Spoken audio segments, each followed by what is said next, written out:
Hello, Princess on a Pillow here. I am here to do a review slash recap with my opinion on Love After Lockup. This is part 2. If you haven't checked out part 1 yet, please do so now. This is season 6, episode 4. It's titled Reckless Entanglement. Let's get started. Let's see who the first couple is. Kiana and Demondrick. We see Kiana at work at her pharmacy job because she has 2 jobs, right? She's a hairstylist and she's a pharmacy tech person. Okay. So she's at her pharmacy job, and Demondrick called her in the middle of working. Called her and wants her to come pick him up. You better take a Uber. You better walk. You better run. You better jog. You better do something. Take a bus. Take a train. Fly somewhere. Do something. She's at work. But I think the halfway house is doing a good service for him. They're doing a good service to him. He has been there a week, and he has to go on job interviews. He has to get his social security number. He has to get his driver's license, and he has a curfew. I think that's all good. Because he's not running the streets and hanging out with his friends. His sister did say he liked to run the streets and do whatever the hell he wants to do. And whenever he tells Kiana to jump, she runs and get her track shoes and jump as high as she can. She is at his beck and call. So, and the reason why she is because she's worried that if he asks her to do something and she doesn't do it, the baby mom would jump right in and do it for him. So every time he asks her for something, she presents it to him on a silver platter.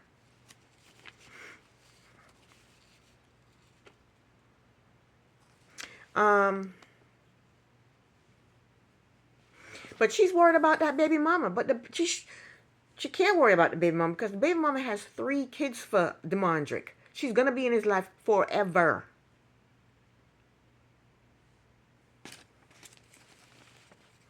So if she's worried about that baby mama now, she's going to be worried about that baby mama forever. What kind of relationship is that? She's going to be worried about that baby mama for her entire relationship with Demondrick. I sure hate it.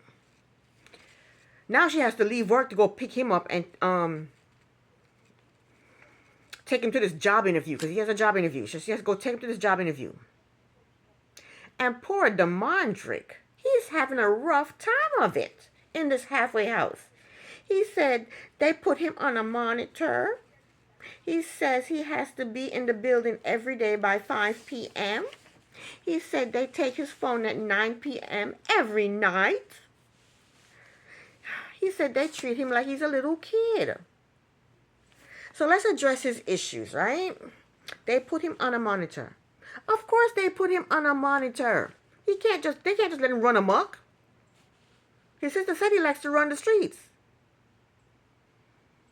He has to be in the building at 5 p.m. Of course he has to be in the building at 5 p.m. And if depending on what time of year it is, it gets dark at 5. What are you doing out in the streets after dark?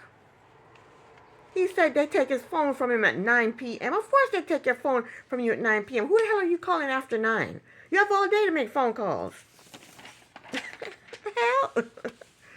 So Kiana picks him up and drove him to the interview. But he said if he doesn't get a job, then he may go back to prison. I never heard nothing like that before. If you don't get a job, you go back to prison. What if you can't get a job? You're just not hireable or whatever. I've never heard that before. Kiana said she has spent $20,000, over $20,000 on Demondrick. And she hasn't gotten her reward yet. Is she talking about sex? Is that what she's talking about? I don't know what she's talking about. What reward she want? In the middle of his interview, he's in the interview with this lady, and in the middle of the interview, Joella is blowing up his phone. He should have turned his phone off before he went into the interview. I tell you. He said he has been talking to Joella, and he should be talking to Joella. She has his 3 kids. He has to talk to her, you know? And I thought him and Joella had 3 kids together, but they only showed 2 kids. They showed a 2-year-old and a 5-year-old. So the employment agency lady, she told him that she will submit his resume for a production job. And Demondrick is excited, and I hope he gets the job. He has 3 kids to feed. So when he gets back outside and get in the car with Kiana, Joella is still blowing up his phone. And Kiana, she knows exactly who's calling and she ain't happy. I don't know how Kiana is going to handle this relationship because he has to talk to Joella. He has to talk to her on a regular basis. They have young kids together. The producer asked Demondrick if he loved Joella. And Demondrick got to stuttering. He said, I'm moving on. It's not a new beginning. I'm moving on. All that stuttering, and he hasn't answered the question yet.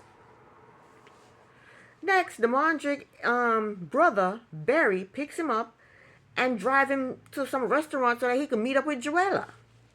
And Demondrick told his brother to be on the lookout. I guess if Kiana pulls up, let me know so I can run or push Joella out the way or hide her or something. So Demondrick confirmed that they do have 3 kids together. I don't know why they only showed 2, but they do have 3 kids together. Demondrick and Joella has 3 kids together. Demondrick told Joella that his father is having a barbecue and he invited Joella and the kids to the barbecue. He told her that Kiana will be there at the barbecue as well. And he told Joella, do not tell Kiana that we met up today. Joella said, how are they supposed to co-parent if Kiana is not cool with them seeing each other? Demondrick said she's just going to have to deal with it. And that's what I've been saying. Joella is going to be in his life forever. Kiana is either going to have to deal with it or get herself a new relationship, a new boyfriend. And meanwhile, Joella is making plans to show up to the barbecue looking sexy, wearing something sexy, because she plans on getting her man back. And I wonder why they're not together. I mean, she's good looking.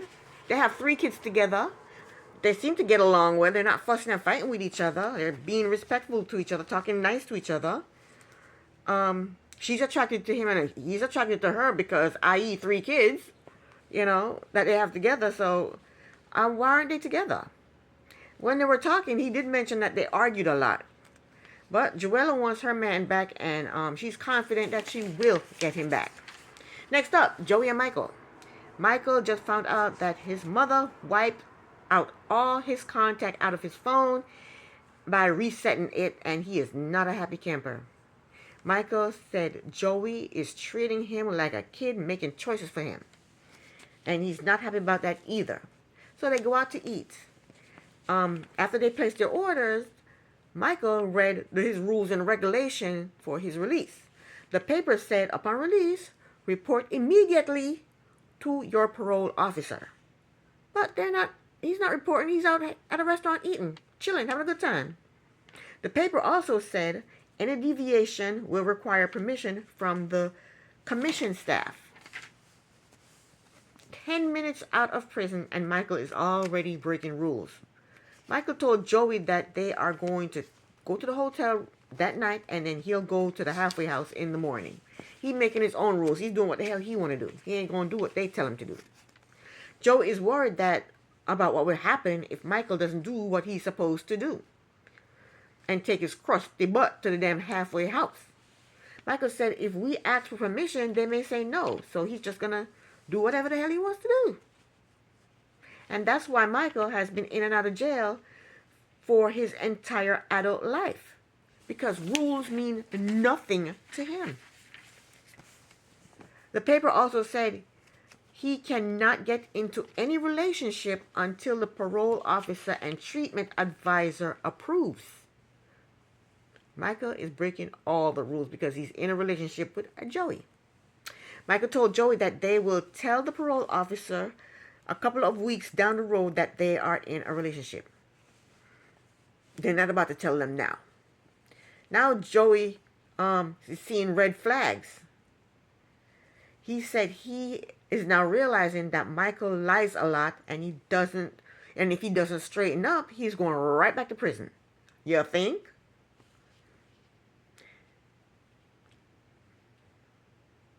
I think Michael is going back to prison. That's his home. That's his home. He's been in and out of prison for his whole entire adult life, so he spent more time in prison than not.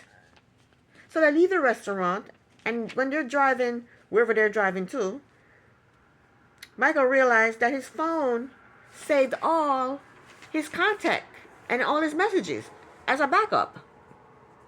So he still has all his messages and all his contacts. So he didn't, so he's on his phone checking all his messages and reading off the names of guys that messaged him. Robert, Brian, Andrew, DJ, Gino. And that's so rude. Joey is sitting there all uncomfortable. Joey said Michael thinks his body count is over 100. It probably is. Joey said Michael slept with all his friends. So all these men in his phone that he's naming off, those are all his lovers. Michael said his friend JK asked him to send him a picture of his privates just to make sure it's really him. So that's how you can identify him. No, don't send me a picture of your face. Send me a picture of something of you down there so I can know if it's you or not. What kind of crap is that? Joey took Michael to the PO's office. He goes in the office. An hour later, Michael comes out. And he has to go to the halfway house to check in. I think this was the next day after the restaurant. I'm not sure. I don't know. So they go to the halfway house, and Michael has been there before, and it didn't go well the first time. He said when he was there before, he only lasted 3 days. He said he got lonely the first night. You mean to tell me he couldn't stay in a room by himself for one night?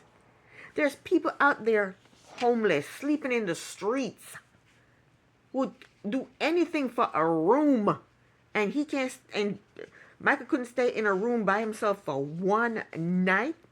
He lonely. Michael said he got lonely the first night and left. He said when he came back, they gave him a urine test, and he tested dirty, and they kicked him out. He said he didn't have anywhere to go, so he got back deep into it. No. When he left the house that first night, that's when he got deep into it. Because he came back and tested dirty, and his urine tested dirty. So when he left, that's when he got deep into it. Full of crap. He wants to blame somebody else for him not staying sober. Anyway, the general manager of the sober living house welcomed him back, and he remembered Michael. The general manager said, I believe we had you back in 2019. Michael said, yes, sir. The general manager said, good to have you back. They all went into the halfway house. Michael did not like his room. He said the room is like the size of a closet, and the mattress is worse than the prison bed. He said prison is his. I said, I did tell you that prison is Michael's home, didn't I? Prison is better than this place, as far as he's concerned. He likes to be in prison. Anyway, he has a sign-out board. Whenever he leaves the house, he has to write on the board where he's going and what time he'll be back. And that's kind of hard to do. If you go to a restaurant, you don't know what time you're going to be back because the restaurant might be crowded, the service might be slow. So, sometimes you go out and you don't know what time you'll be back. I guess he has to estimate.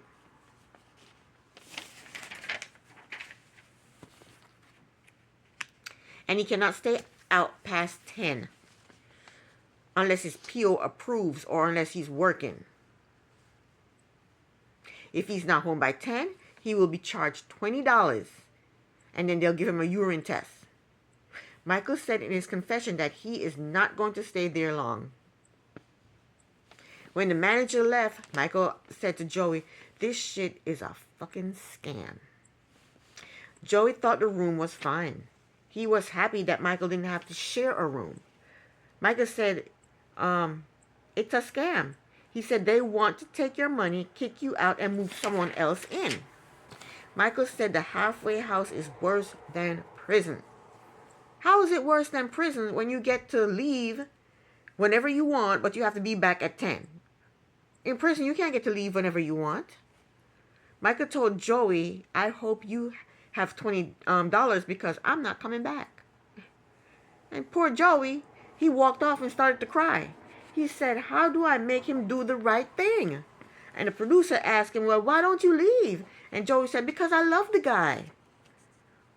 Michael is a drug addict and he's not ready to quit. So I don't understand what Joey doesn't understand about that. Last but not least, we have Brooklyn and Brian. Brooklyn found a picture of a BBB, a big booty bitch, on the back of Brian's iPad or tablet. The messy producer asked Brooklyn, who's that? Brooklyn said, I don't know, but we'll see. So Brian called and Brooklyn asked him about the BBB. Brian said the picture is of an Instagram bitch. Brooklyn asked him, why didn't he have a picture of her? Brian told her he wouldn't have a picture of her because all the other guys would be looking at it and he doesn't want that. He doesn't want guys looking at his woman. She said, so you just have a random picture of a bitch on there? So he hung up on her. Then he called her back.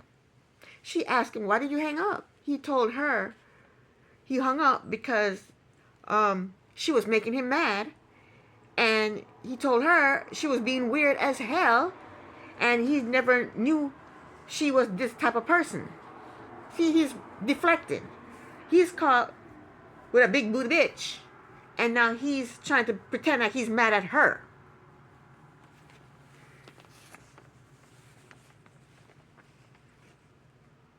You're making me mad. You're acting weird. I didn't know you were this type of person. He did something wrong. Now he's trying to make it look like she did something wrong. I tell you, boy, gaslighting, deflecting, all of that. He said he didn't know she was this type of person. What type of person, Brian? What type of person?